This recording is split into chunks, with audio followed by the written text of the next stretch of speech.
Wake up, Goro, the 2-mana, 2/2 legendary creature goblin samurai. We're talking about Neon Dynasty spoilers.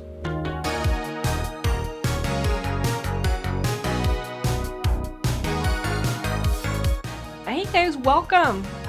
We're here to talk about some really cool stuff today. As you've probably noticed, we're starting to get hyped about Kamigawa. Me next, okay? I've got a leather jacket. I've got some, Yeah, it's because it feels weird to be my Pismo shirt. It does, doesn't it? Take it off. She goes, she goes. Who goes? You go, I guess. What? Goro gonna have goes. we shit the bed on this one, sorry guys. Yeah, no, we're here to talk about Magic the Gathering, as we always do, but in particular about Kamigawa Neon Dynasty, because we're so hyped about it. If you can't tell, this is definitely our aesthetic. Yeah. Neon lights, kind of a synth wave, kind of cyberpunk wave thing. I mean, anyone who knows me on the channel knows that I'm obsessed with it. Yeah. And Mia's no different. So this is kind of our thematic set. So we want to go through some. Even when I was writing about it, I was thinking about it the other day. I was like, it's like neon haze with a futuristic glam, and I'm all about it. I did not think I was going to be as hyped about this set. I thought the last set, the Midnight Hunt, was going to be my set, and I was going to have to wait another year before something really like caught my attention. I mean, in all fairness, like the werewolves were what drew you in. They didn't really do a great job, I think, nailing you. Like they did nail werewolves, but you have a certain flavor, and I think flavor is Moon Elf Mecha Pilot, and I mean, I don't know how more drone strike you could get than this set calling you out. Yeah, that Moon Elf Mecha Pilot dropped like day one, and I was like, I guess I'm a Neon Dynasty guy. Yeah. So we thought this was a good time. We know that a lot of you are starting to get into Magic, and what I know about having gotten into Magic before is how hard it can be, not just for like learning the lingo that people throw around like Selesnya and Boros, but also like trying to figure out how to buy cards and what it means when a new set's dropping. Yeah, because there's a lot. Yeah. And I know that we're so familiar, sometimes we get blinded by what other people don't know. So we just wanted to kind of walk it back. If you already know this information, I'm sorry. We're going to talk about spoilers later on. So I guess either stick around for that or I guess skip if you want. But for right now, I wanted to talk about what does it look like when a new set drops. Yeah. So generally speaking, Kamigawa, any set, but Kamigawa Neon Dynasty has like 3 kind of deadlines almost. Yeah, I would say so. Spoiler season, pre-release, and then release date itself. And you're going to hear those kind of talked about by anyone in the Magic community, throwing those around. And so we kind of wanted to talk about today what each of those meant. For spoiler season, what I know is that usually it's about a month out. Yeah, I mean, to be honest, I don't know if there's really like the season just refers to when the cards all begin to drop. I wish there was probably some way that we could identify it, because the other two you're talking about have dates. Yeah. This one's kind of ambiguous, and if the set's really large, then it happens a little further out, or a little closer to the set's a little smaller. So sometimes it's kind of confusing. Yeah, because like when we did War of the Spark, it was like a month out beforehand, and they would drop like little trickles of it. No, this is like what, 2 weeks almost? Yeah, they're like, "Are you ready? Here we go." I'm gonna shoot it in your veins. Probably the best way to think about when spoiler season starts is probably when the official Magic the Gathering stream goes up. Yeah, I mean, especially now, because I think for the last couple sets they've done an actual like introduction stream that's about 40-ish minutes long. Right. And they've at least introduced a set. Some cool mechanics from it, some cool cards, what it's about, what the story is. That's worth looking at, because to be honest, I kind of remember most of them introducing it, and then even that kind of, they have spoilers in that, and they give you kind of the first taste, and then from there it's just every day it's just rapid fire stuff. Yeah, so spoiler season probably starts about then, either a month out or 2 weeks out. Somewhere in there is probably the sweet spot for it. And what's cool about it is it's like WotC giving cards to like content creators or artists or other people to kind of like spoil and be like, hey, guess what's coming? So it's like hype train all the time. Yeah. Or it's like Christmas every day. Or it's like hell, because I send Craig pictures of the card he's seen 3 times every day. I mean, it's all right, because I don't mind, because sometimes, I mean, a lot of it's like, I don't follow one place. Like, we don't have a God, of course this is the one that's going to get me on the Magic the Gathering show. Emma, what is the sports channel? ESPN. Thank you. Yeah, we don't have an ESPN for Magic the Gathering, so we don't have like a gathered source. So sometimes we have Mythic spoilers. We have Reborn spoilers on Instagram. We have a Twitter feed which is filled with all kinds of stuff that probably isn't Magic related, but sometimes I get one. No, I actually follow a bot on Twitter that will gather up all of the spoilers and send them to me. Yeah. But sometimes they'll get me like secret layer ones too, and I'm like, I don't need that. Yeah. So it's always we don't have a great source. So the community itself is really just shotgun pedal spread, and then there's sometimes we get ones that are just completely in different languages. Yeah. Because it's through every kind of time zone. So we'll get ones that are either Chinese or Japanese or Portuguese or German, and then people take the time to translate it for whoever that doesn't have community. It. Yeah, so that they can figure it out. Because we're all just so excited. We're like, what is it? What are we getting? So, for this one and probably the last couple, we've had people translate languages that don't even exist on Earth. Oh, that's right, because Phyrexian. Yeah, one of the cards we're releasing Phyrexian, which is an in-game language, and then people now know how to translate it out of Phyrexian into English at least, and they were able to get what the card does from that, which is, I don't know if it's cool, but if you ever think you're too much of a nerd to be part of Magic the Gathering, that's not true. But yeah, there's always someone above you. There is, but that's kind of what the whole concept of spoiler season is. Yeah. It's my favorite time is like I send all of them to Craig, I start getting hyped about it, or I start mentally deck teching because I'm like, that commander right there, that's going to be my new obsession, and I'm going to play it all the time until the people get tired of it and ban it at table. That's never happened before, not once. But after spoiler season comes something called pre-release. Yeah. As you can probably tell by the title, pre-release is before the release date. And what I like to liken it to, okay, brace yourself. This is definitely like an old school reference. It's like those Harry Potter releases, those midnight releases for the books of Harry Potter, where they would go to the bookstores the night before, and they'd wait until midnight because only at midnight could you like get the product and do something with it. And you get to do what with it? Just read it. Yeah, you read it. What else you doing with it? Don't ask questions if you don't know. But the whole point of that is that it's kind of similar. Pre-releases, you come to...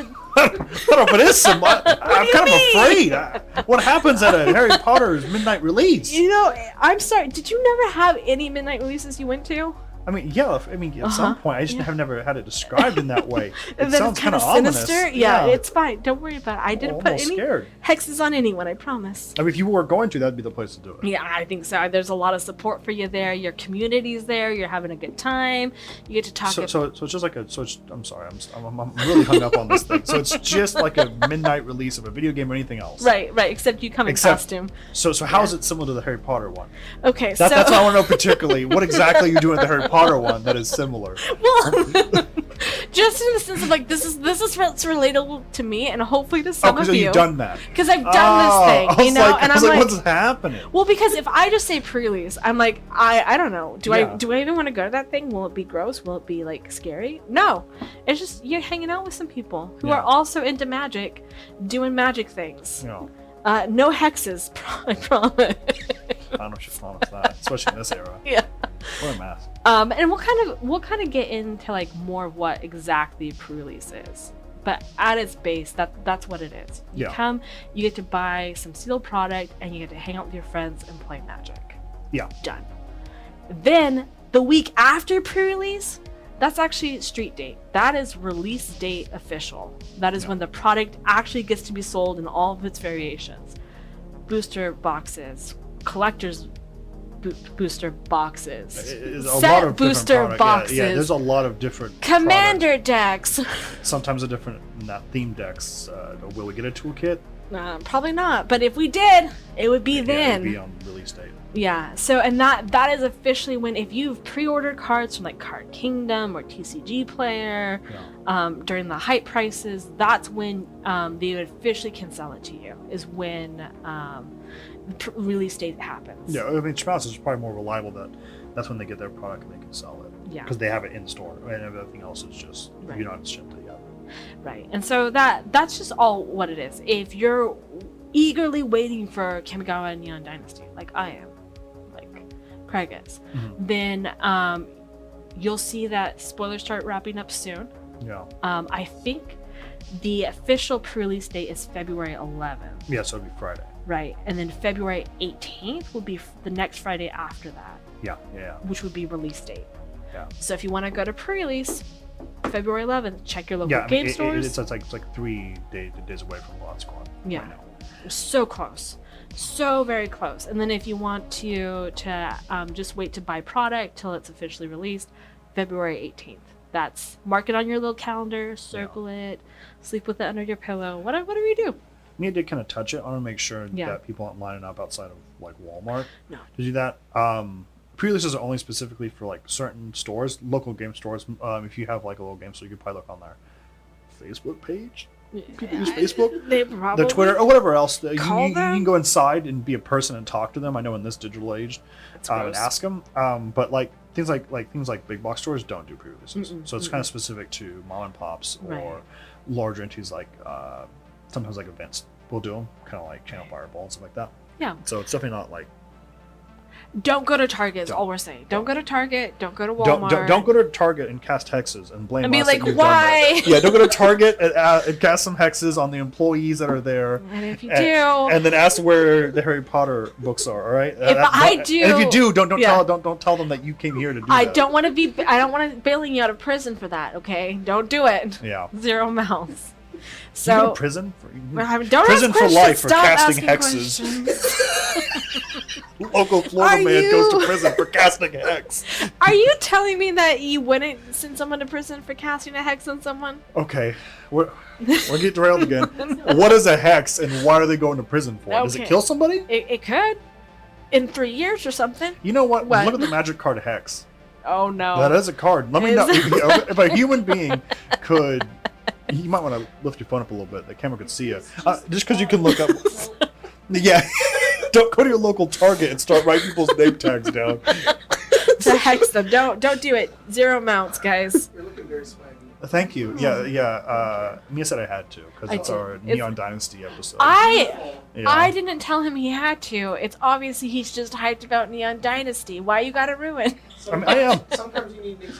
No. You know, he really, especially for these things are more like an event glasses. I don't just go out and about like this. No. I think you should. It's great. Yeah, it's definitely a fun time. Okay, so first of all, Hex is a terrible card. Oh, it's bad. It's 2 black and 4. Okay. But you get to destroy 6 target creatures. You destroy 6 creatures? Whoa. Okay. I mean, if you go to your local Target and destroy 6 target creatures, you are going to jail. Absolutely. You're going to jail for a long time. Absolutely. So don't hex people. Is the Nolan moral Hand of the does story. not support you hexing your fellow man or anyone in your commander group. Yeah. It's a terrible card. I hate to keep butting into the thing that is your thing, but I love that card because Maddie, my sister, had never played Commander before. And the first time she played it, I played that card and she thought it was cheating. She was like, what? She's like, this card is fake. It should be banned. It's too She's never powerful. heard of a board wipe before. And I was like, this is arguably very bad as a board wipe. And she's like, this should be banned. This is a terrible, horrible card. 0 mounts. We don't want it. Oh, okay. Let's focus on spoilers. We're talking Spoilers. about X. When that even come out? I didn't realize you guys were talking about an actual card. Oh no. It's just like that's not what hexes do. Yeah, so that's pretty much all just an excuse because what we really wanted to talk about today was spoiler season. And I was told explicitly if we were going to talk about spoiler season, we needed to make sure that people understood what I was talking about. That makes sense. Yeah. I am so hyped for this set. Yeah.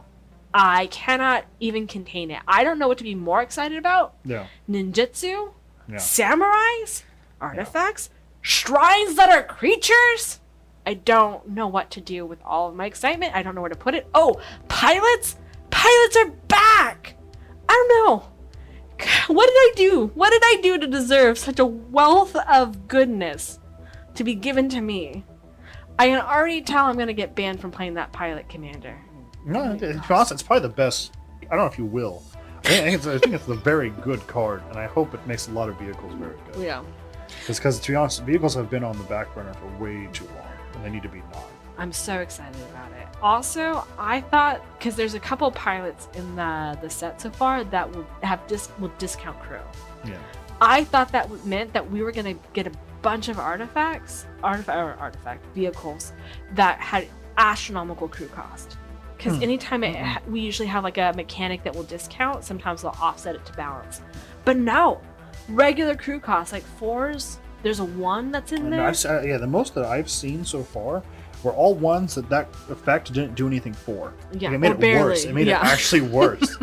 I wonder if it's, because the set's not completely out yet, but I do wonder if it is going to primarily affect, they needed to do that to affect all the vehicles previously. I wonder that. I also wonder if we're going to see a lot more of the vehicles in the commander deck that's coming out. That's vehicle based. Yeah. Need that support. It seems like it, and it seems like they released some things about like card specifics for those commander decks. It wouldn't surprise me if they do have a lot of mechs. Yeah. So I'm hyped about that, and I'm buckling up. But mainly, I don't know. What do you want to talk about with spoiler seasons? Because I can go anywhere. I don't know. Maybe like limit ourselves. Maybe like say okay. like 1 or 2 cards that you're really excited to see. Okay. And kind of maybe because I think depending on and it could depend on the card, because depending on the card, I think it's going to bounce off into larger conversations. At least for mine are going to. So maybe we'll just see how it goes. Okay. Yeah. So, because it's our show, we can talk about the fuck. Yeah, I'm gonna talk for 4 hours about this, and you have to well, watch. No, okay, not that that's long. not how that works. I've empowered you too much. What if I hex them and then they have to? You became a tyrant. We told no hex. You say hex one more time, we're gonna have to bleep it. Hex. Yeah. Okay, so what I will start off talking about, and then you can take over. I want to talk about Azusa's mini journeys. It's it's an uncommon, but I don't care. It's a saga, and what I love about this one is every saga that I have seen so far, which admitted maybe I haven't seen them all, but so far they've been so like on point with flavor and kind of what they're doing with it. This Azusa of Mini Journeys is referencing Azusa Lost but Seeking, which was an original card from Kamigawa, who recently got a reprint, which was much needed. But she was originally from Kamigawa, and she let you play additional lands, whatever. But her flavor text was all about how she is like continuously trying to find like home. No, yeah. Right. It really. I was trying to say this the other day that I like chronicled. It chronicled. Yeah, there you go. It chronicled like their history, because the whole point of I'll say the whole point of this, but the big difference in the elephant in the room for this Kamigawa set is that it's 1,500 or 1,200 years. I've heard a lot of numbers bounce around. I think it's 1,200 years in the future from the previous time we were here. Right. So a lot of the characters we know and love are now dead.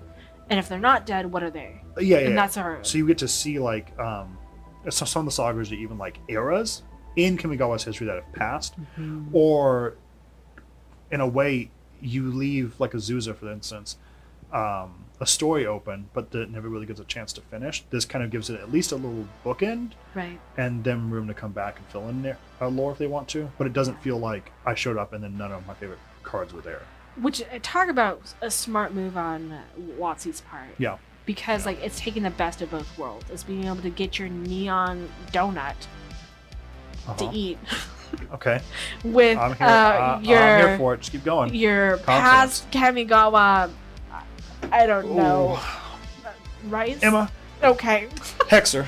But yeah, and to be honest, and they also attach it on to I won't say the most fan-loved things. I feel like Planeswalkers are probably that, but universally loved, which is sagas. Yeah. And it really uses it in the way it was supposed to introduce, which is the last time they kind of did this with Dominaria, where they did a very similar thing. Dominaria was now the current Dominaria. We're playing a new time.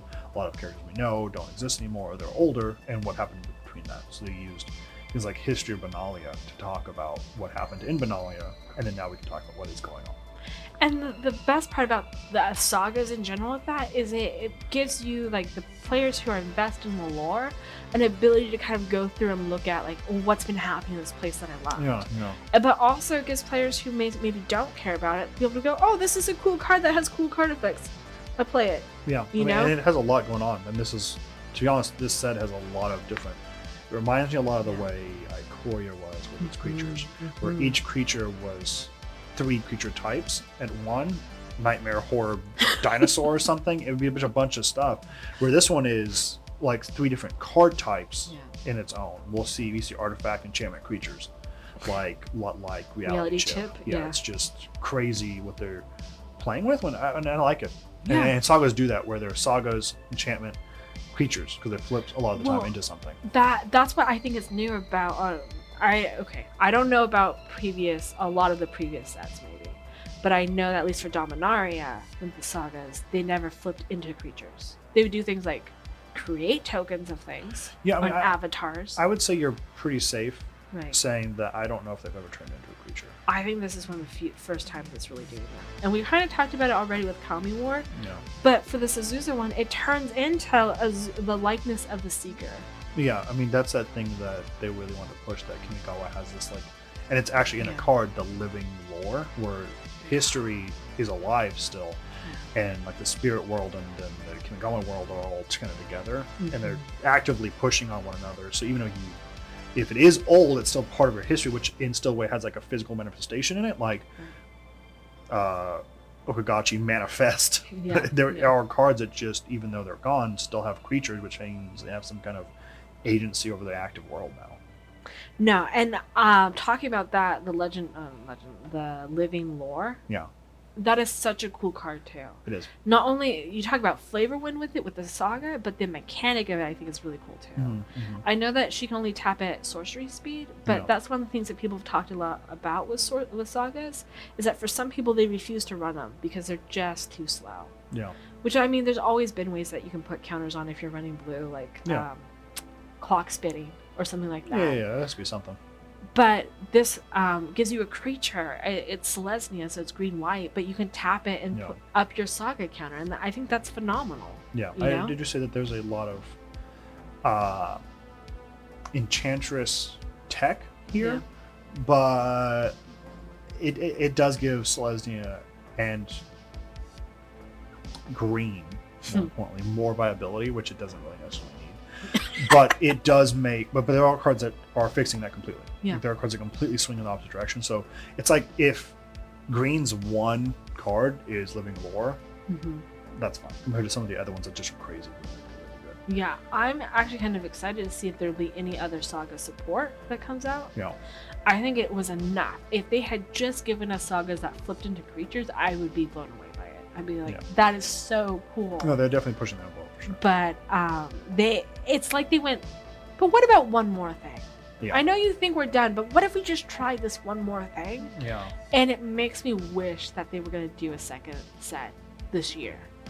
Because I would love part 2 of Neon Dynasty. It's not always, but if you think about it, maybe the reason they didn't is because imagine if they did, and maybe they didn't feel the need to push that envelope because they knew they were going to get 2 sets, right? Like maybe because we only got 1, we were allowed like the freedom. They're going, well, we want to get to Kamigawa once this year. We need to push this thing, this idea that's maybe a little radical. Yeah. Maybe we take a chance on it. We'll give them motorcycles. Yeah, we'll give those rats motorcycles. Put them on there. Make them go. I appreciate that they at least knew that that's what the community wanted. Yeah. And in a way that I don't think it's ever been like, I don't think any Magic player ever said, I want Ink Eyes, the rat ninja, to be on a motorcycle, and that's really what I'm after. I don't think anyone's ever said that, but the second they announced that the rat, like Ninja Clan, were going to be like on motorbike gang, gangers, people were like, I want only this and more of this. And they're like, yeah, here's your stuff for it. Right. And they just had, whoever made that decision really had their finger on the pulse and knew like rats are in. Put them on a motorcycle, and it really fits. Shove them out there. We'll see them out there. I love them so much. I also realized when I was like pulling cards to talk about that, I pulled a lot of green cards. Yeah. I was never a green player until probably this last year. Well, that makes sense. So you'll play a lot of green decks. Right now, at least. And apparently that's just been my fascination with it. I wanted to also talk about that tech wrecker, that turtle ninja. Yeah, people are really talking about that a lot. Yeah. But not because of the card necessarily itself is very powerful, but the implications that it has. Yeah. We have a blue-black rat creature that's called Master what? What's his name? Master Silver Fur. Silver Fur, something like Yeah, that. I mean, we can look him up. We have the ability. He's a old rat ninja master, and this is a ninja turtle creature. I don't know if that's a reference, but it seems like... it sounds a little bit familiar. Yeah, I don't know. No. There's only one ninja turtle, which is kind of sad. But there's only one. But maybe that could be a thing. You get your... What is it? Silver Fur Master is his name. Yeah. He's a rat ninja. He's good, and he makes ninjas better. He makes rats and ninjas better. So good. Yeah. But I also know. So the meme is good. Okay, and we have a ninja turtle. I'm sorry, no, we have a turtle ninja, not a ninja turtle. It's a really turtle ninja. It's turtle ninja. All right, Betsy. We don't talk badly at you ever. But Ninja Turtle, come on. It's right Turtle there. Ninja. God. But great value brand Ninja Turtle. Spit that out. You don't want that. I love it. I love it as a card too. It sounds dumb, but I'm like finding all these uncommon cards. I'm like, okay, that's kind of fun. He's got ninjutsu 1, green, which is cool. And then when he enters the battlefield, he gets a death touch counter on it. I love death touch counters. I love the ability to put counters on things. You particularly like keyword counters. Yeah, you don't have like a pure fascination with just the death touch counter itself. You like just the keyword counter. I do. Okay. If it's menace counters, that's also cool. Flying counter. That's absolutely. Cool. Yeah. Which is kind of something they introduced in Ikoria. Yeah. Was the idea of like giving those keywords with a counter, which in some ways I think is kind of fair, especially because they gave it a way to like take it off. Yeah. You know, so you have some flexibility with it. It's gonna kill some stuff, and then when he deals combat, you may remove the death touch counter from it. That's a May trigger, so you don't have to. Yeah. And then when you do, exile target artifact or enchantment that player controls. Which is going to be much needed in the set, but also very cool for commander stuff. It gives you something that's going to come in, hit you, do some damage, and then give you a little bit of control in green. And I love my Ninja Turtle. I mean Turtle Ninja. Stick him down. Hasbro's going to come over and hex us all. No! Like, if I die to Hasbro hex, that's okay. No, if it is. Okay. What about you? I've been thinking about it, and I don't know. It sounds strange. Like we talked about it last week when with our commander game, that playing the game is almost secondary to me. Yeah. I enjoy it immensely, but it's really just an excuse to hang out with my friends. What I'm really excited about is the story implications that we have now. The last couple sets, I love them all. They're all kind of standalone things. But we finally have some story beats that we're starting to get that are starting to reveal some larger, grander story going on, and it gives me some kind of. It gives me some. Say it. It gives me confidence that they at least know that they're trying to do something. They're moving towards a unified goal, which sometimes they don't always do, and sometimes when they do it, it's a little. They just don't stick the landing as well as they could. That's just your way of trying to talk about the best card. Just say it already. Who? Say it. You know who. I have mini cards I really like. That's him hedging right there, guys. He's trying to talk about Jin. I think Jin's good. I think Jin is good. Lore-wise, for sure. I think everything about it has, after seeing the trailers for it, the introduction video, it's like when it's long, and the ending of that, the story implications of what happens to Tamio is very cool. I'm just going to spoil it for a lot of people who already probably don't know. So if you don't want to, plug your ears. Yeah, Jin Gataxis was in the set. Very cool.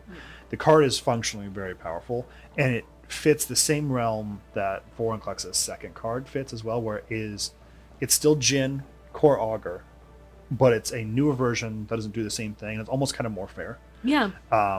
He's still very cool. He's still very powerful, and he's still going to be the fucking menace at my table with your deck. I think he's going to be the only person that edges higher than Jin Gataxis is Tezzeret. What is it? What is his subtext? It's something crazy like Betrayer of Flesh. Yeah, he's just completely insane. I love him. The card's good, but the fact that they have it in this story now with the Wanderer and Tamiyo, and the fact that they have, I guess I should back up a little bit. Absolutely. Jin Gitaxias is one of 5 creatures called Praetors. Praetors are like archdevils in D&D, and they lead a plane that is very similar to Hell called New Phyrexia, which is magic's hell. Not really in the same flame, fire, and brimstone thing. It's more like mechanical machines, and you're infected with like this type of oil that makes you complete, which means you just become a machine. So it's kind of like that. And they're led by these 5 factions that really only 4 play along together, that have all kind of become subservient to one. And now in Kaldheim, we saw the leader kind of send out one of her Praetors, right, which is Vorinclex in Kaldheim. And he was doing something, he was acting up. That's another story time thing where he was just being a dude doing terrible things, and he did steal something, but we weren't really sure why he was there. Jin, we all thought that Jin was going to be in Strixhaven, and we were so hyped. We're like, okay, they're doing something with the Praetors. They're going to show up, and then they didn't all year. They didn't touch it. But then Jin's here to show that, okay, they are doing something. What does that look like? We don't know. We're tempered, and we know what's going on. And Jin does a lot more to the story. He's even almost super, he's almost at the forefront of the story, with the Wanderer coming back, and him getting the reality chip, which is the thing he's supposed to get, the thing he's after to return back to Elish Norn, and then him finishing his masterpiece, which is turning Tamiyo into a Phyrexian planeswalker.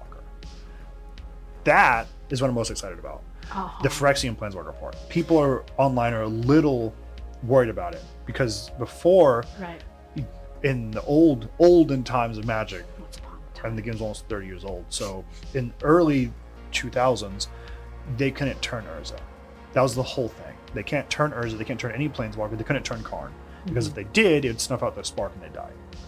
So you couldn't ever Phyrexian complete a planeswalker. And that was kind of their way of like not giving them equal a footing with these like villains, right? Now you can. Found a way. Deciding the reality chip is the way to do that, which is just the MacGuffin of doing it, which means they're worried about them stripping that away. But to be honest, that gives me confidence that they're hopefully ready to take on this new story. That's my favorite part about what they've done. I'm going to say that a lot, my favorite part, but legitimately was watching it and going, this is a story I can be excited about. Yeah, and it looks like they know what they're doing, and it looks like they're working on towards something. And Tamiyo being a huge character. Moon Elf. When we figured out what was happening to her, I got several text messages when I woke up that morning going, awfully convenient, Tamiyo's the one that got turned bad. Tamiyo Why is that convenient? A very powerful planeswalker that does have a lot of powerful magic. She has these scrolls which she learns from, but just like because she's from Kamigawa, like we've talked previously, she has this power to have lore and field research come to life, and she has this innate ability to understand rituals, regardless of from any plane, and she can enact these rituals, sealing away some of the strongest villains to date. The Eldrazi. Yeah. So the fact that she is turned doesn't really bode well. But it also doesn't bode well because at the time, we've lost a lot of writers to Magic. We've lost a lot of lore pieces to Magic. So even though Tamiyo sealed Emrakul in the Moon 2018, right? Now we have 2022 coming out with Kamigawa. That's only 6 years apart, really. 4 years apart. There you go. Thank you. It's only 4 years apart. But those writers aren't the same writers. So, and they've not really addressed it since War of the Spark, if they're even working on the same timeline, if they want to even reference it. They've referenced Wanderer, who's now the Wandering Emperor from Kamigawa. I mean, kind of who she is. So that means they're at least recognizing that she was in War of the Spark, which means they have to at least recognize the Gatewatch, which means they have to recognize this. I thought the conspiracy theory, though, was that she didn't actually seal Emrakul. I thought that was a conspiracy. Well, that she actually is Emrakul still. No, people speculated because of the Wanderer. They thought that because the whole thing stems from, again, this is the thing, we don't know if this is still true because the current Magic writers we haven't got any clear signs that they want to reference the older material. Now we have some signs. But to answer your question, Tamiyo was possessed by Emrakul. Because Emrakul is this Cthulhian horror type creature that has an innate ability to drive people insane. But she's also able to like inflict her will onto creatures.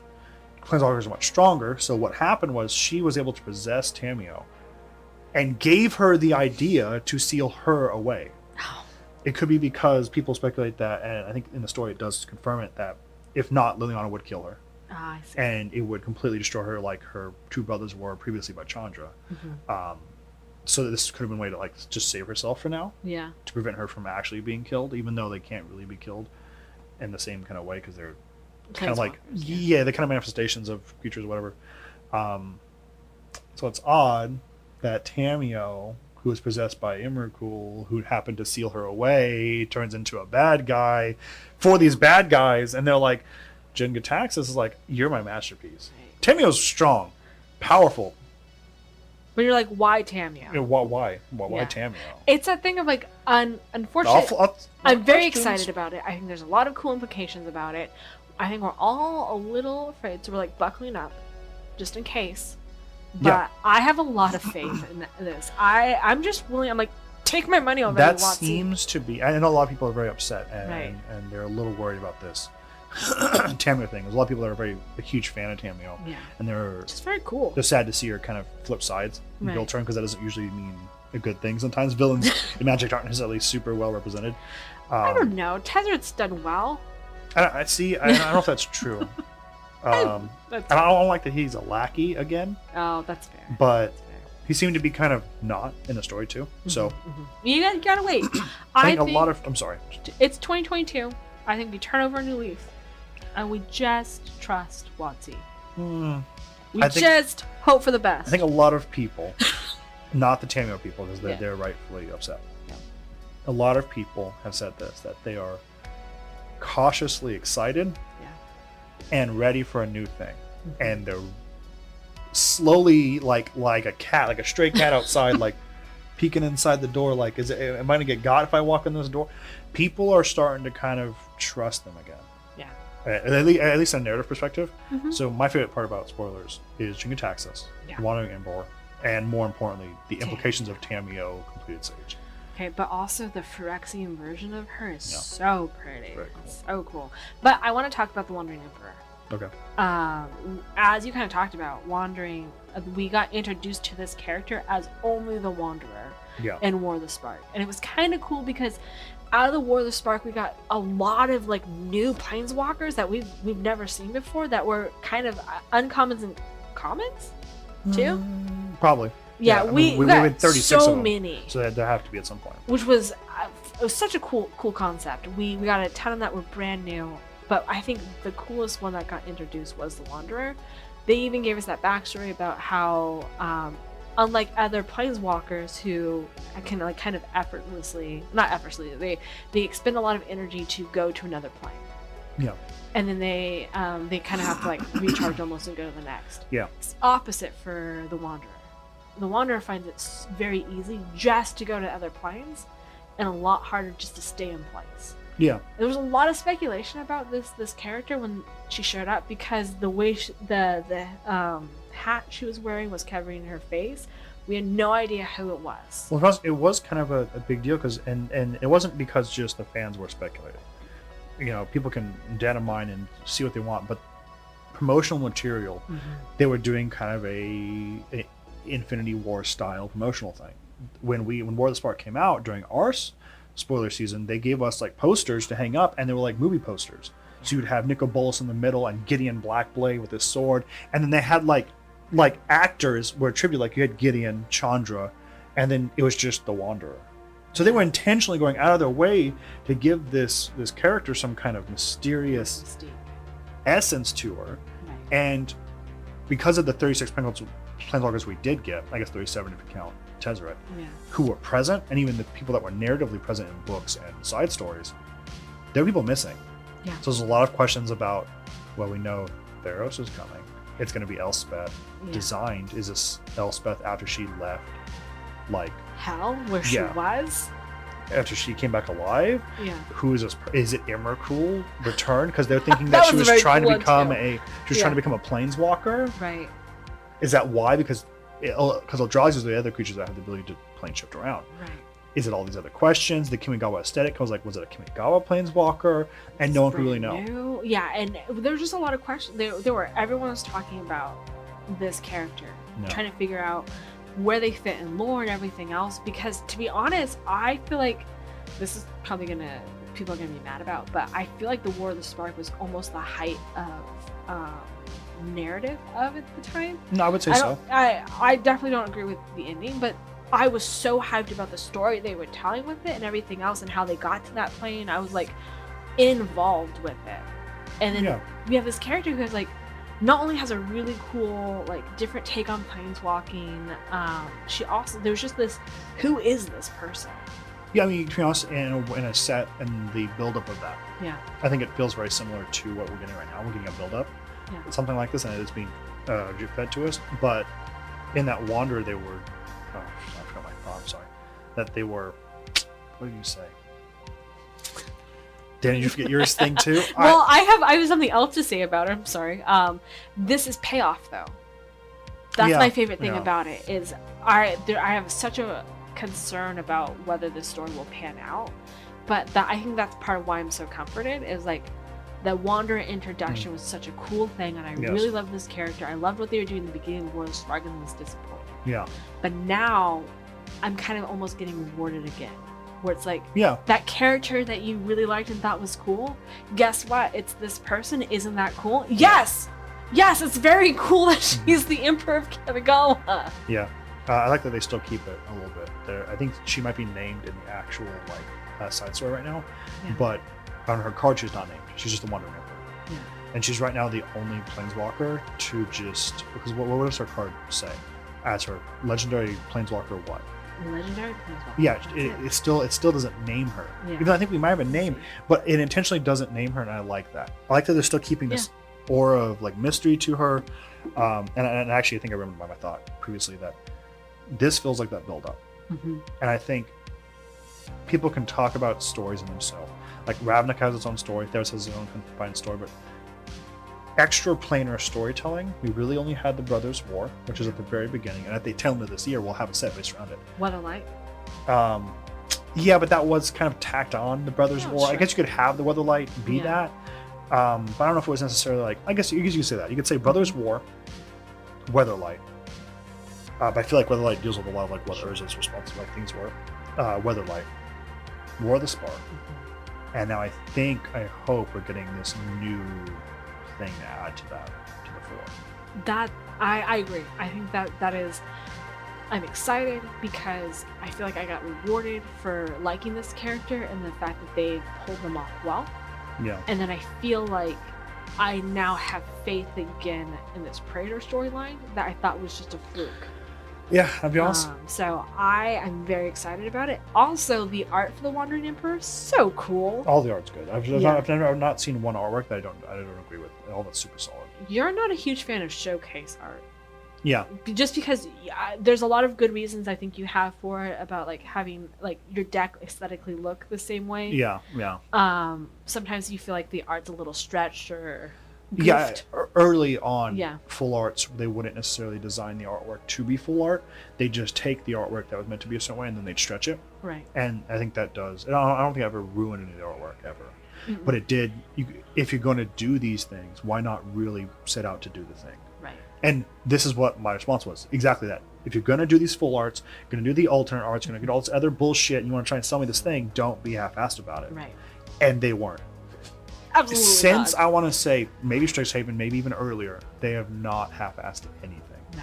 We've gotten designs after designs that were just super killer. Between the like metal album cover Kaldheim stuff we got the adventure kind of D&D looking thing for Zendikar. We have Monster of the Week, Ikoria, Bram Stoker's Dracula is literally in Innistrad. You can have Dracula as Soren Markov. That's really fucking cool. Very cool. So, and they listen to people. Yeah. And this isn't my only complaint. People all had complaints that were like, sure. I don't want just stretched art. I want good stuff. Yeah. And one of the literal artists of Castlevania drew Soren Markov. They're not half-assing anymore. We're getting real stuff. And that, I feel like I loved the showcase art for Midnight Hunt. I have a little gripe that I can't have my werewolves in the same one that came from the other set. That is a misstep for sure. But I love every part of their alternate arts for Neon Dynasty. I love the soft glow effect. I love the showcase art. I love the full art. Yeah. I told you the other day I'm concerned that I'm going to need 3 copies of the Wandering Emperor. Yeah. They'll look very good though. They all look very, very good. That's my problem. I'm like, I don't know if my bank account can handle it. I think they'd put, maybe this will be like a good thing. Kind of my last thing, because I think I have a lot of things I want to gush about, but I don't know if I have time for it all for me. Mm-hmm. That they put Jenga Taxis in too much clothes. Why? They just humanize him too much. Yeah. And I want to show you what Jenga Taxis looks like, so you don't think I just said like I want this guy being naked. This guy's a literal monster, and they put clothes on him, like Japanese like robes. He just looks weird. My man looking strange. I don't know about that. That's a hot take if I've ever heard. I think he of needs one. less clothes on. You need to judge whether this is a hot take or not. Naked. Well, the first artwork he kind of was naked. That's the point. So this is him in his first artwork.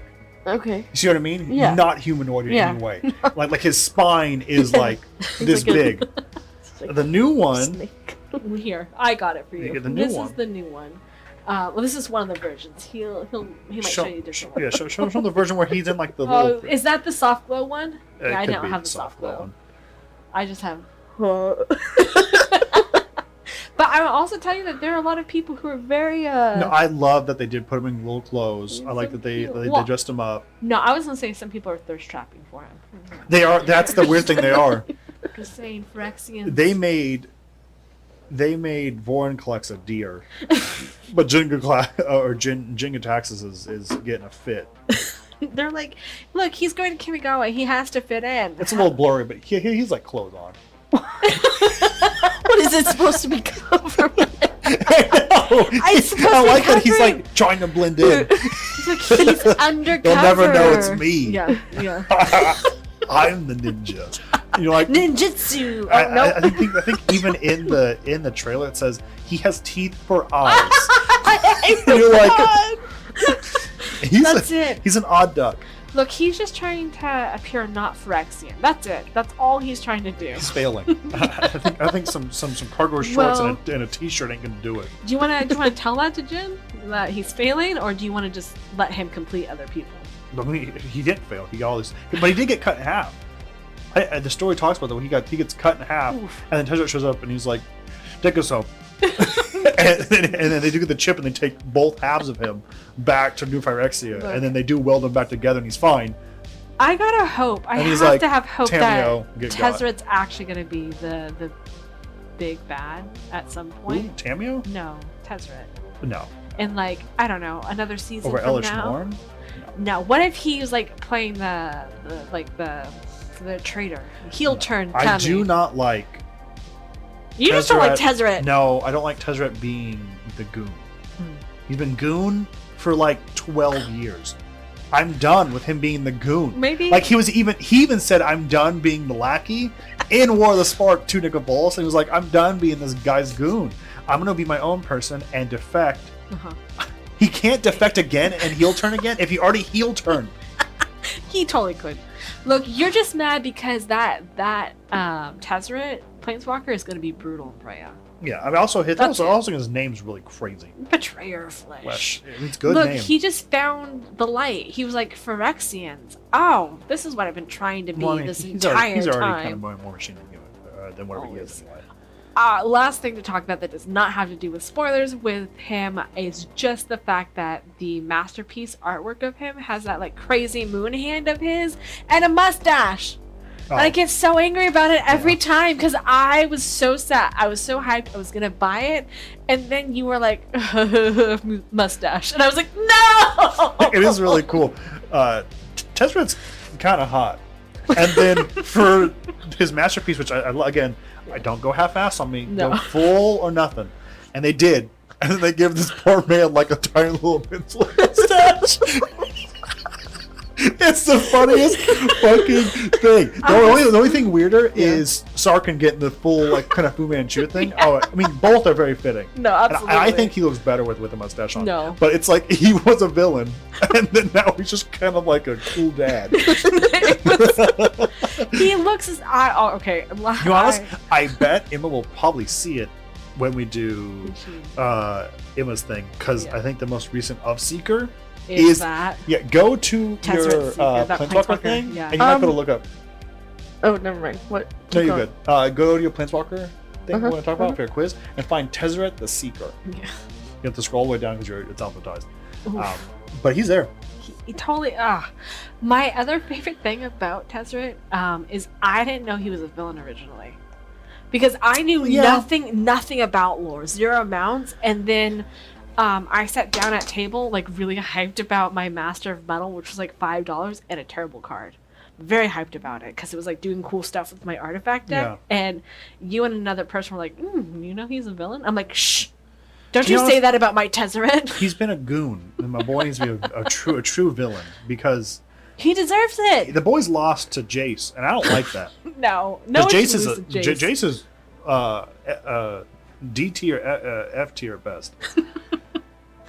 You're not wrong about that. No, I'm trying to figure out the alphabet. Wait. After S, if that helps. Okay, I'm at S. Yeah, after S. Yeah, and they have a lot of S. I gotta go third page.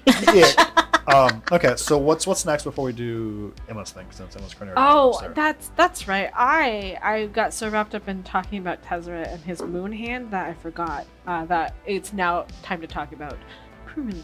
Yes. Yeah, okay. So I definitely wanted to talk specifically about pre-release, because I'm the type of anxious mess where if I don't feel welcome into something because I don't know what to do, I will just like not go at all. That's probably true for a lot of people, especially in this kind of community, not only in Magic but in D&D, stuff. We just want to. These games can be kind of rules intensive, and we know everyone to show up and think that we don't know what's going on, right? And we don't want to be on the outside, even though most people just go, no, it's all right. You want to play the game? Great, sit down. Yeah. I can't tell you how many times I've sat down with people and they go, oh, here, just take my extra stuff so that we can play. Well, especially because, like, I'm sorry, not to get sidetracked, but to get sidetracked, you have no idea how much stuff that you just accumulate by opening boxes. Yeah. So anytime someone wants to get in, I'm like, but really, I have 12 Swiftfoot boots. Just take one. Yeah, I'm helping you help me. In this. But pre-release can be very intimidating. Absolutely. And so I wanted to kind of, like, break down the mystery behind it if anyone else has this feeling with it. So we kind of touched on it already. But pre-release doesn't happen at every local game store. No, even then they're not always uniform. Right. They're particularly happening at WPN stores, which are Wizard Play Network stores. Yes. And so if you are unsure if a pre-release is happening, I would check their Facebook page, because I'm the type of person who doesn't like personal contact. You can also even go to Wizard of the Coast's thing, pre-release section, and you can put in your zip code or wherever you live, and that will give you your closest store, if you have one. That will be your next around you. That's even better. Less personal interaction. Yeah. So once you have that, and you know whether the game store you want to go to does have a pre-release, what I would recommend is, if you want to play in pre-release, to just go, which sounds crazy, but you'll know that it's gonna be happening like at 11 o'clock. Bring I think usually it's like $15. 30 for pre-release. It depends. I would say, I would add one little addendum in that. No, list. absolutely. I would say call them. Call the WPN store and ask them. Yeah. Because it is a time tradition that pre-release does happen at midnight, but they've allowed WPN stores to do it at noon, 3 o'clock that day. Right. So the 11th, in a couple days, at the second game stores open, they can hold pre-release events. Right. If you don't want to do midnight with strangers, you don't have to. It just depends on the store. Some places will do them earlier. Yeah. And I would say it ranges usually from $25 to $30. That's right. And the difference comes down to Pi region, right? Pi state tax, and then probably more importantly, whether or not price support's involved. Mm. But before I kind of jumped the gun with that one. I'm like, just go to pre-release, because to be honest, sometimes that's all the push you need. What is pre-release? Pre-release is a event largely meant to introduce players to the game and to get people acquainted with the cards a week early before regular releases. What that traditionally meant is that when a new set would come out, it would enter a format called Standard. Standard means would happen every Friday, but new cards when they come out would like stunt the format so quickly because people would try to figure out what new cards would do. They come in, their decks just wouldn't function. So pre-release was a way to go, let you get your cards a week early. Let's allow the format to have them for a week and deck tech some new cool ideas and make sure they function. And let's give you cards a week early, because then when you show up on Kamigawa Neon Dynasty's release day, not only you buying product at your local game store, but you're also playing in a tournament in Standard and you know what the cards do. So normally what you do is when you go, you would get what's called a pre-release kit. Yeah. What's in it? You guys, that's what the money goes to. You buy a pre-release kit. Yes. And in the pre-release kit, there's like what, 3 to 5 packs? How many? There's 6 packs of draft There it is. boosters. There's 6 packs of draft boosters with a 7th sealed one, which is seeded, which means usually they're given, you will guaranteed get a rare or mythic foil date stamped, meaning you'll get the date on the card. And those are really cool. I love seeing them for pre-release kits. And what you do is you take those 6 cards. Obviously, you follow the directions. If you're going to be playing in a tournament, they'll kind of let you know probably like their structure for it. Yeah, rules when you're going to be playing. They'll probably also tell you like where to sit if you're playing against someone or not. Yeah. And whenever you're allowed to, if you're playing in the tournament, you'll open your packs, and from those 6 packs, you will construct a 60 card deck. Yeah. Yeah. Of the 60 card deck, like 30 of it, 20 of it needs to be land. No, you won't build a full 60. You'll build a 40. Oh, yeah, why did I think it was 60? Because I think when we normally do it, we use a larger card pool so that we do build 60s. You'll get 6 packs, and even though they are draft boosters, you'll play something called sealed, which means you won't have any packs to get. The cards you buy will be all yours in there. You'll take all the packs, try and build a deck out of it, and you'll build a 40 card deck with any number of cards. If you pull 5 of a particular card, the normal playset of 4 doesn't apply. You just run all of them. And then you build a 40 card deck with probably, I would say, 18 to 16 being lands. Roughly about half. Yeah. And you don't have to bring lands with you most of the time. No, right? To be honest, most game stores will have it. Because you will not pull enough land from those 6 packs to run 16 to 18. But they know that already. Yeah. And that's part of like them running a tournament is they're going to have land for you to put in. So don't feel like you have to bring other stuff. Absolutely. I also should point out that not all game stores will host right now because we are in a pandemic. And it is not necessarily entirely safe to do so. Some even are allowed to, depending on their local coordinates, if they are allowed to have it with masks or not at all. But that does not mean not all game stores will not get pre-release kits, because you can still do it with friends at home in a safe way. Yeah. So if you even have a friend, just one friend, you and your friend can go down, each get a pre-release kit, take it home, and pre-release yourself at home. Yeah. So if I mean, that's a lot of it. Don't feel like you got to do what's right for you, what's safe for you in your area. You know, don't be risking yourself or others. With and if anything, it's just more me trying to say that pre-release, though, is an event, has different ways of hosting that event. Sometimes they're catered, sometimes they're at midnight, sometimes they're not at midnight, sometimes they're just at home with your friends, and the game store will let you do that. They're just a facility to get cards. You go buy what you need, and then whatever your comfortability is, I guarantee Magic has something to reach that point. Right. But in a tournament state, yes, you pay those. You put together your 40 card deck, and then you play it, and that's it. Yeah, that's it. If you win, you'll go on to the next bracket. If not, there's usually sometimes there's like a pity pack for people. Yeah, I would say it's pretty traditionally that every time you play and enter into a tournament, you're given one additional pack for participating in the tournament itself. Yeah. Which means you'll be pinned up against, let's say, 30 people or at your local game store. Every round you'll be given an opponent, you'll sit down, find that person, and you'll play. It'll be best out of 3, and then once you do that, you'll go back to the person that runs the tournament, give them your record. I won 1 game, they won 2, or whatever that ratio is, and then brackets will be made for the next round. And you'll play till roughly people go to top 4 or top 8. Yeah.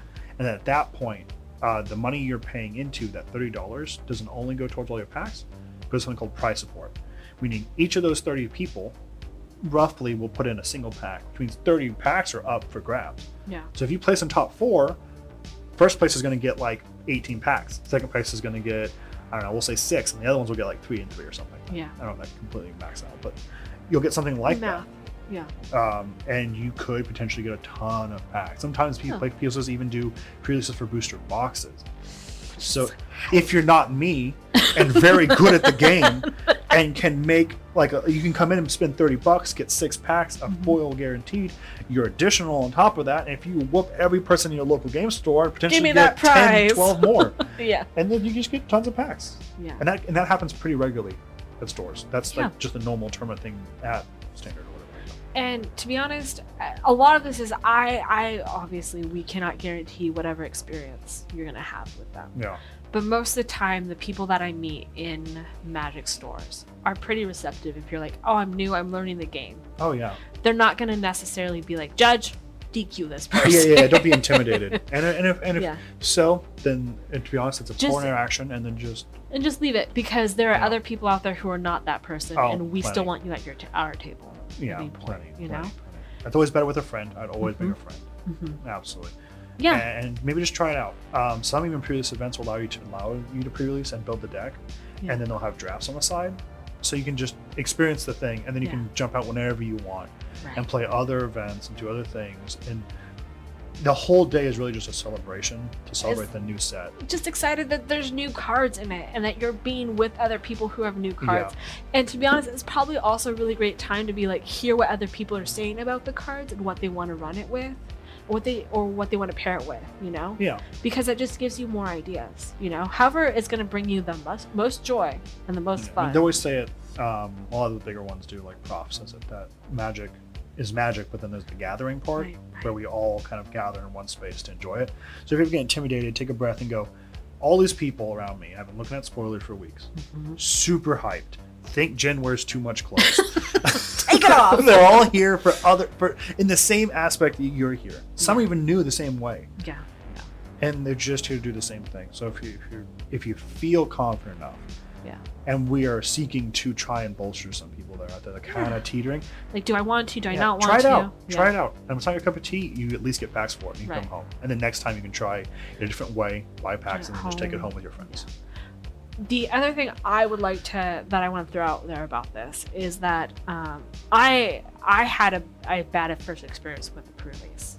When I first started playing, it was right when Rivals was dropping, I think. And the person who was selling me cards was like, hey, there's going to be a pre-release on Friday. Do you want to go to it, sort of thing? I was like, well, what is that? And they kind of gave me a rundown that it was a tournament. And I was not in a place where I wanted to play like an aggressive way against other people, because I was just learning how to play Magic. Yeah. And they're like, you can't, you have to play in the tournament. I was like, you know what? No, I'm good. That might happen to you, and that's okay. You know, there are other places out there who are going to be okay if you just want to buy a pre-release kit. Yeah, most stores, even especially now that we're in the state that we're in, will buy extras so that they can sell to people who are going to go home. Yeah. So just know that, like, if you get that response, that's okay. That's just how they run it. There are other stores out there who are going to be more willing to just sell you a pre-release kit so you can do it at home with your friends. Yeah. And usually that comes from a place of like being concerned about street date or to be honest, a lot of it comes down to there's always another side to it, right? Some people are just jerks and then you don't give them your patronage. Right. But a lot of that comes down to sometimes they only, because those stores that do run events, Wizards allocates, meaning I can only get 72 packs. Right. If I do have a large tournament, so I've had tournaments where we get 90 some odd, or we get 108 pre-release kits, and I have to turn people away. Like, I just don't have any more. They're all spoken for. And not in a way that's like some guy flippantly said, I'm coming. No, they paid already. They're here. They're sitting down. Yeah, I don't have anything else to give you. I've had to pull packs off the wall and make pre-release kits to even allow people to continue to play. Yeah. So sometimes it is just like, if you want, we save those because people if want I select the you to go home, yeah. I potentially take someone else's chance to play an event that they would like to play in. So sometimes it's finicky. But I would say traditionally now, most of the time, no. There's multiple options because of, especially now with COVID and everything else. Yeah. But it's just so you know, that is a possibility out there, and if it happens, it's okay. There are other people who aren't. Tons of people. Yep. Tons of people. Just know your comfort with it, you know. And if you walk in and say, "I would like to play pre-release," the person who's in front of you will help you with that. Oh yeah, yeah. I would say 9 times out of 10. They're all nerds and want to talk Magic anyway. They're just hyped to have someone go, you know what this is? Oh, perfect. Sit down. Play with me. He's better naked, right? No. Take the fucking clothes off. It's like when I've been to pre-release before with your shop, and I'll just see people walking off the street, and I'm like, do you even play Magic? It's like 11 o'clock at night, and they're like, the lights are on. What are you guys doing? Yeah, because we do still host midnight pre-release. Yeah. And it's the whole thing. That's just is what it is. So know that there's going to be a variety of people. If you want to bring your friends, that's cool too. We try to make sure that you guys were prepared for it. Yeah. Or at least if you heard about it, because I think when you started, it was like, what is it? And it's vague because you come in and go, oh, that's one thing, and then you hear another guy go, oh, it's this thing. You're like, well, wasn't it that thing? It's a lot of things. Right. And this is just a primer that in a couple days, you have the opportunity to do it. Yeah. And we want to do it, go do it. Especially right now because we're literally falling on it. Yeah. So it's a thing happening in our lives. We're gonna go to our own pre-releases. So enjoy. If you do, let us know because I want to hear. Yeah. Oh, yeah, that'd be great. Let us know what you pull. Tons of good stuff. How many Wanderers can you give up to Mia today? Please. How many can I sign you up for right now? Our PO box is in the description. Hey, Emma, you want to go to pre-release? No, it's okay. That's fine. That's fine. We'll ease you in for. We will bring Emma a pre-release kit. Oh, there we go. How you do can feel open it about here. This? Perfect. There you go. Okay. In our own comfort of our own home. Our own comfort in Jacob's home. Yeah. the most comfort in Jacob's. Okay. So pre-release. Yeah. Emma, you ready? Yeah, that's true. That's true. Would you like to give us a little quiz? A little quiz. Yes. A little quiz, and then maybe we'll do Commander Day after that? Why can I not zoom this out? Hello. Not allowed. Okay. We're doing Emma's Planeswalker Pop Quiz. That's all right. We'll give you some time. Emma's Planeswalker Pop Quiz, TM, Sonic OC Do Not Steal. This is mine. Or Emma's, I mean. Watermarked. Emma's going to go onto a database that has all the Planeswalkers up, which have multiple arts. And she's going to pick one at random. Or however Emma's mind decides that's the one that she will talk to us about. She's going to then describe us in the perfect kind of way what the card is, and we will have to guess. We'll have a limited amount of guesses. Mir will have 3, I will have 3, and Emma will have, I guess, this 6 chances to stump us. Yeah. And if we don't get anything, Emma gets points. And we haven't figured out what exactly we win. Well, we don't know what we're ramping to in the words of Magic. Yeah, we're ramping to something. I don't know what it is yet, but right now we just know that we have fun doing it. Yeah, Emma gets a pre-release kit then. If we win, you... No, I'm kidding. We have to do something that makes you uncomfortable. So we'll play a little game. And feel free to play at home. You ready? Yeah, I'm ready. Okay, who wants to go first? Oh, we did this because I go first? Is that how it works? Yeah, I think so. Okay, I go first. Okay. Okay. I've got Satan here. Okay. Oh. First thing, is your mic on? Yes. No, okay. Perfect. Second thing, Satan? Satan. Okay, I think I know. Satan. I think I know. Like straight up just Satan. Oh, no, Okay. it could be someone else, too. That's the problem. There's a lot of Satans. You guess one now. Like, as somebody who has never seen Satan. Or played Magic where it's like, that's a devil. No, to me, this is Satan, right? Okay. This is a devil. I'm going to say, my first guess is it Tybalt? No. That is a very funny name, though, for someone I just described as Satan. Tybalt's a meme. We all That's know unfortunate. Yeah. Because I have no clue after you that. Don't? Oh, Omnixilus. Yes. Ooh. Okay. That's a one. That's a one for me. all right. Ooh. My second guess. I forgot we had it. No. We have to guess the Planeswalker. We have to guess the specific card. No. Okay. No. Okay. It's Obnixilis. Uh-huh. There aren't that many. No, but I don't know any of their names. The best thing is, Uh-huh. Satan. It's not the first Obnixilis because he's still a man. Oh. So it is an Ob. Yeah. I'm gonna say, Mhm. fuck. It's the one where he blows up the pigeon in the War of the Spark. You should ask. No, no. Is it? I should ask because you don't know the name. I don't. Is he wearing a hat or a helmet?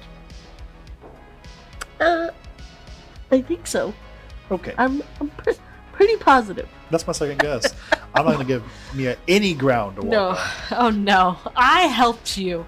What did it get me? Nope. Nothing. I'm here for the kill Oh today. shoot. Obnixilis. Obnixilis. What are some names that you might go by? Obnixilis the Kind. No. Obnixilis Unfortunately, Lightbringer. the worst part is the only thing that's stuck in my head I know is not it, but it's Master of Cruelties, and so I'm just gonna throw that out there. It's not it, but is it? It is not. No. Well, there you go, guys. Is it? Oh God, Obnixilis Reignited. Yes, it is. Oh, that's the only other one I had. Was it the War of the Spark one? I don't know what his name is. Ooh, sheesh. Okay, Ooh, that's close. got one. Got one. Here we go. Reignited? Oh. Yeah, I would never have guessed I that. think he's Battle for Zendikar. Ah, I was asking if he was orange or purple, and that would also tell me. which one's orange? Reignited, I think. Yeah. Yeah. I also think he also has a creature card too. He has a creature card, a planeswalker card. It's weird because he's a planeswalker when he's human, and then he has a demon creature because I think his spark gets taken away, and then he steals it and then gobbles someone else's spark, and then he's reignited. Oh, Interesting. Makes you think. Yeah. I have a question. What Yeah. are these like drawing? Oh God, I really hope we get to that. So that is something called Mystery Booster Convention Edition, Oh no. where they had their R&D team just make up some fake cards that would be really funny. I've never seen one in person. This one just says duck. Yeah. Sometimes they're just memes. To be honest. Oof. You Nice. can't hate him for it. It's kind of funny. Yeah, I have two of them. I have the Sliv Mizzet. Or Sorry. Sliv Mizzet? Do you have two, or do we have two? No, I do. Mm. I paid my heart on quiche. There That goes has the it. sliver of the one. Then I guess I'm just taking the soul ring. The Eldrazi sliver. All right, Okay. it's both of ours. Okay. Yeah. Okay, You that's ready? it's your first guess. Okay. Okay. Yeah. I've got Doc Ock here. What the fuck? If Okay. Uh-huh. Oh no. Oh no. it, Uh-huh. you know, if he just wasn't in our universe. So when he was in his own universe? No, Like in a magic universe. Yes. Yes. I see. Yes. Okay. Okay. Oh no. Oh no. The problem is The my fuck brain does that has mean? latched onto only one thing, and I know it can't be right. It's definitely not right. Oh no. Okay, come on. Think outside the box. Nope. Doc In the Ock. box. The box Doc is safe. Ock. The box you've been given is Doc Ock's box. Doc Ock You box. rummage in that Ugh, Doc I want Ock to stay box. in Doc Ock's box. I mean, the Are new you one's kind of cute. doxing Doc Wait, this is- Kiora. Doc got I'm guessing Kiora. no. No. Kiora? Kiora. The merfolk No, I know, planeswalker woman? because she summons krakens. Krakens have a lot of arms. I'm like, maybe there's an art with like krakens. You're right. Oh, that's Doc Ock, if I tried. not in this universe, gender bent and was blue. Look, I Good luck with I that. also might be totally looking at this picture wrong, but this Hey, is Doc Ock. in my Perfect. mind. Perfect. That's all I Is ever it wanted. already? Yes. Oh my goodness! I should have. Wow. Oh. I should have said that because you have two guesses, and there's only two of them, and you're gonna get the first okay, one before me. okay. It's iconoclast. Yes. I should have said it. Yay. I was hoping to scrap some lot. No way. No way. Not with those arms. As soon as you said it, I was like, of course that's who that is. Yeah. Okay. Okay. You know. Are we ready for the Yes. The next one? Also, you'll allow. Yes. Yeah, I'm first. I'm first. Yeah, I'm first. Yes. first. We got a nice little cowboy. What the fuck? Oh, I know exactly who this is. Nice little cowboy. I know exactly Nice who cowboy. this Little is. cowpoke. Is it Domino Raid? Yes, big. That was easy. Yeah, it's Wait. Is it just? Yeah, is it it is Domino Domino Raid? Yes. Yes. Oh, because this is new one on the feed Yep. with this cowboy hat. Yes. Oh. I'm like, if you don't get this, I have this. I know it. To be honest, I said it, and I was like, "That's a guess." And I'm Yeah. like, "That might be right." You said yes, and I'm like, "Of course it's right. It's Domino Raid." I was like, of course you have to know this one. You wanted that one so bad. Wow, I forgot that he had some. So I'm at 2 now. Oh no. I have one. You gotta get good. No. Oh no. This one I'm very excited. Okay, preparing Have you myself. guys seen Encanto? Yes. Yes. Okay. The way that they describe Bruno. 6 feet. 7 feet tall as rats along his back. Oh shoot! I think I know who this is, but I don't know the name. Is it a black planeswalker? It's got little Yes. swamps. Wait, Swamps up top. I don't know. No, no. I wasn't sure what you were saying yes to. The card is black. No. Okay. that Okay. counts. I have no clue. Okay, name? Bruno. What's his name? Rats along his back. Oh lord. Is it Davril? Nope. Crap. It's that other one. What the fuck is its name?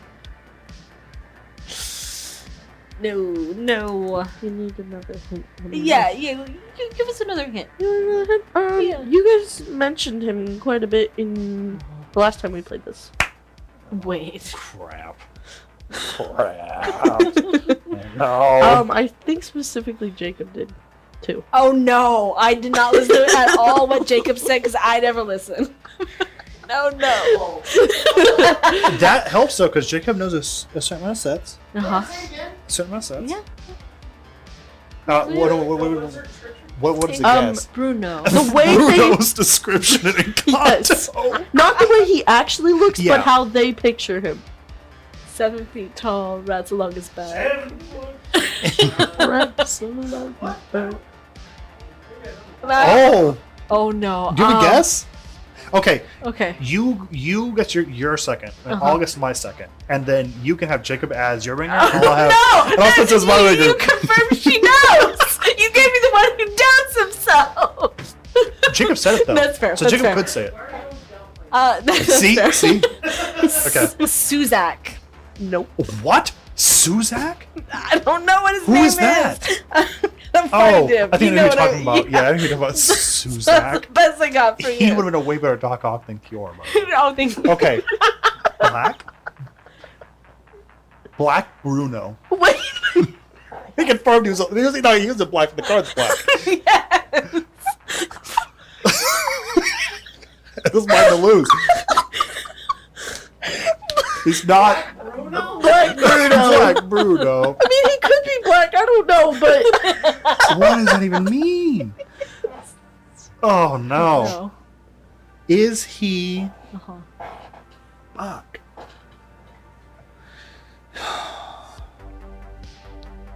I don't know. Oh. At least I had a don't guess. know. Okay. Don't I at least had a guess. I don't know what it is. It makes no Why sense. don't you guess Liliana? I just really hope you guys see this when you know what it is and go, Oh. Is it Uh-huh. Tezzeret Seeker Boat with a mustache? Okay. Okay. Come on, ringers. You're up. Yeah. What'd you say last time? I don't remember. no. No. Oh no. Yamagatos. What is it? What is You it? don't remember what you said last time? That's the only one I remember saying. That's what I said. Oh. No. Jace? Bellerin? Bellaran? Let me Yeah. see. Dude. She's Bellerin. Hang on, I need my actual glasses on. Hang on. Oh. Here. So Oh yeah. No, that checks. Yeah, that makes a lot of sense. Yep. There are no rats, No. but But to be honest, 7-foot frame. I hate to say it, but they're kind of similar. They- That does make me kind of angry. That does. I can't see that far, Emma.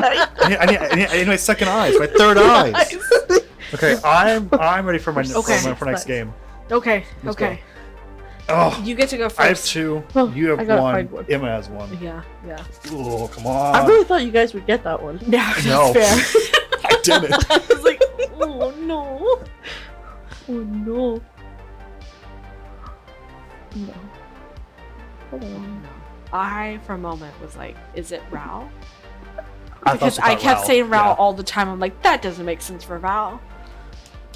Ral's a little lightning bolt heavy. Yeah. With a conduit of storms. Yeah. So something like that for sure. Spoiler alert, I did not research planeswalkers. Good, you shouldn't have. It's cheating if you go and research What do only you mean? planeswalkers. It's not cheating, it's It is studying. it's not studying. Yes. It's Look, a pop I'm quiz. Hermione. Leave me alone. You've said just some outward Hex. shit today. Hex. You said you're now Hermione. You go to midnight releases of Harry Potter book. While you're there, you kill 6 target creatures. Did I was like dead. Mostly turfs, dead. Whoa. That's a stance. It's a right stance, but it's a stance you've taken. Look, if I'm gonna kill 6 people, you better believe it's gonna be turfs, dead. Oh no! Thank God it's an hour and a half in. Emma, please. Hex. Save us. You know that. Oh, I don't know if I do know, Emma. That's the problem. Do I know? You know that lady in Star Wars. Shit. Who? Who? She's in Clone Wars too, and she's. Oh, is it? Wait, is it? She's like white, like literally white, and Just literally like white. literally white, like not like Is it Ahsoka? like I'm white. No, Oh. and she's bald. No, wait. No She's Star got Wars. the lightsabers that kind of. Ventress. Yes. Okay. I know who the fuck that card is. Saz no! Ventress. Okay, well he's my ringer. Oh! I see you. Yeah. No. Zariel? Yes. That's 3. That's 5. That was very good, Emma. Thank you. That was very good. I would have said a name, I just didn't know how to pronounce it. No. Very good assist. Very good assist. Oof, good. Yeah. See, you I want doubted. to know, you know what? But you know what? Bud's on my team next time. Damn. Yeah. Damn. Always trust your ringer. I will tell you though that Ob Nicholas should have been mine. I gave that to you. I was like, here for you. Well, I gave you Tourette, so you can have that too. All right, Emma. It's that time. Commander of the day. Commander of the day. As we Commander end of the every day. Yeah. episode with on a good note, talking about Commander of the Day. EDH Rec gives us a Commander of the Day every day. We like to look at them and just say some good things, positive affirmations about Commander of the Day. Yeah. Emma, who is it? That's a good question. Who? Commander of the Day is in your heart. If you just stand up with Really me hard. and give me your energy. Give me your energy, YouTube Are we viewers. gonna hex them? No. Oh. We'll end of the show I bit, see. so we do good things. We're Manifest. going to revive 6 target creatures. No. We're gonna bring them back from the I dead. don't have that sort of energy, unfortunately. Well, that's why we need it. I don't think I put I think it it might on be the. first question. No, I don't think it's in the document. Oh, let me see. Let me see. I fix. Wait. I was like, am I just supposed to know? No. Yeah, you should play it. Here, let me help. Oh no, that's him. That's him. Okay, that's him. exactly You're right. him. Yeah, you're right. Yeah. You're like, I just guessed. It's To be honest, Emma, you tell me what Commander of the Day is. and I'll If you told me respond. it was something completely else, I would have to go with it. Zario. Yeah. I like how she looks like like a woman from Clone Wars that wants to fuck Kenobi. No. All the time. She's hot. down bad. She's so Yeah, hot. yeah. I only know old Kenobi, so when I see him in Clone Wars, like going, "Am I gonna forsake my oath for this evil woman?" I'm like, Yes, you will. I like her. Yeah. Pretty cool. Like, come on now. But I like her lightsabers. They're like, they're all curved. She's like, That's so Curved cool. sword. I just realized the They camera can't see. cannot see me. Wait, Yeah, do yeah, the yeah. action, we'll mimic it for you. Oh, Oh, Jesus Christ. This is what everyone's doing for you. For you. That's the best I have for you guys. Lost you. interest in the matter of the day. I think I'm gonna have a career change and I'm gonna become a Jedi. nice. Not a Jedi. It's a religion. Whatever it is. Next. Do you think they have jobs Actually, too? actually, They do. It's just like, Jedis are religious Well, groups, and they become celibates. Why they can't fuck that cool white chick? Actually, I was a witch first, which is also technically a religion, and I hexed them. That kid that's definitely Obi-Wan. Yeah. Oh yeah, has to yeah. No doubt, no doubt. It must save us. the commander of the day. Yeah! Who is it? Torolf. Torolf. I almost said Olaf. Olaf, God of Fury. Yes, God of Fury. Okay. A weird Icewind Dale twist. Just to help you find your inner love for Olaf. This is the Kaldheim representation of Thor. If you scroll down a little bit, his backside, well, not his backside. It's just a picture of his butt. His guys. butt, yeah. Right here. The other side of his card, which could be his butt, is Missed Thor's hammer. opportunity. No, not Thor's hammer, Torlof's or Orlov's hammer or whatever. Olaf's hammer. Yeah. Who wants to go first? I feel like you introduced it, so you should. Okay. I want to look at him one more time. Oh, well, then I will go first. Okay. Because someone was slacking. I just want to make sure I'm right Yeah. when I say these things because it's So- all kind of from memory here. I don't know what That's what's from memory. I don't know what came first, the hammer or the power, but Okay. his eyes match his hammer, and I think that's very cool. That's a weird flirt. So I think it's kind of cool that he designed his hammer to look like Are we still talking about his butt? no. I'm just saying there was some intentional thought going on behind like how he designed his hammer, whatever you want to make that. Didn't to his mean. dad design his hammer? And that's gross because his dad did design his butt. If you think about it, at least one You cheek know of his what? butt. We're only saying good 50%. things about Torolf, God of Fury. Oh, it does match his eyes. It does, doesn't it? It looks like he did some matching right here. Okay. Yeah. All right. What you got? Fun. I Fashion like. icon. Honestly. Matching. Yeah. Runway Totally ready. matching. Yeah. Is that yours? That he's like. No, I've got another thing too. Yeah. Okay. I think. I like that because I don't know much about nothing. Yeah. I don't know much about Norse mythology or any of that, and the only Thor that I know is Fat Thor. And It's in our it's hearts. nice that Fat Thor's blonde, but this guy's redheaded. That's right. And to be honest, I didn't know I had a thing for gingers. Orlov? What's his name? Torolf. Torolf? He's kind of cool. Hang on, here, let me put my specs on. Yeah. Do that big look. Craig wants to try that backside. Yeah, I mean, That hammer. Odin approved at least half of it. I think I'm down for it. The All-Father's ass? Yeah. I'm Has to down. be. I Has to want be. it. I want it. I see. I see. I just want to say he looks like the guy from Narnia, the half the centaur. Cedar? Wait, no. There's a satyr. Oh, there's a Mr. centaur? Tumnus. Okay. And then the centaur, though, right? The guy that's half like his legs that are like a horse or whatever. That has to be. Are his that legs has the to be horse? Tumnus. Or is it Mr. Tumnus? Wait. Because one is a horrid creature that gives me Is it nightmares. this guy? Why is the second picture on Google? Oh, I thought it was his chest. I thought that scarf was his chest. I was like, why is he seductive in that one? Mr. Tumnus, no. he does kind of be rocking some Mr. Tumnus vibes. He does. I was not prepared for that, but now that's all I'm going to see if anyone plays that card. The benefit is That's my goal. This is to not- always be in your mind. I'm gonna cast Mr. Tumnus. I mean Mr. Tumnus. I mean Mr. Tumnus. Oh no! The good thing is this isn't the Mr. Tumnus podcast. This No. is the Magic the Gathering one. Yeah. We learned about hexing people today. No. We learned about Curly's Good today. note. We learned about Mr. Mr. Tumnus's happy trail. We did.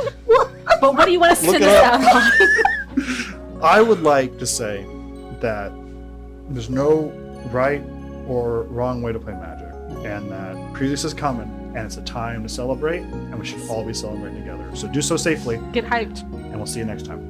Bye. Bye.